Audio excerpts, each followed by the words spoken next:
Yaranışın sirləri. İmam Cəfər Sadiq əleyhissalamdan kəlamlar. 16-cı bab. Bu üzvlərin digər faydaları.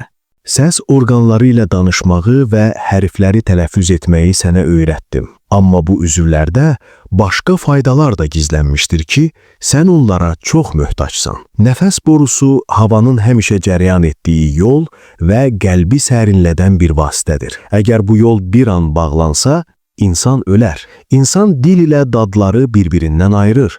Şirini acıdan, şoru şirindən və dadlını dadsızdan ayırır. Bütün bu yollarla qida və su asan keçir. Dişlər də qidanı əzib yumşaldır və yemək rahat olur. Dişlər dodaqlar üçün söykənəcəkdir ki, onlar daxildən ağzı qoruyur.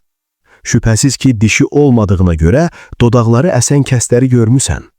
İnsan içkiləri dodaqlar vasitəsilə yavaş-yavaş içir ki, boğulmasın.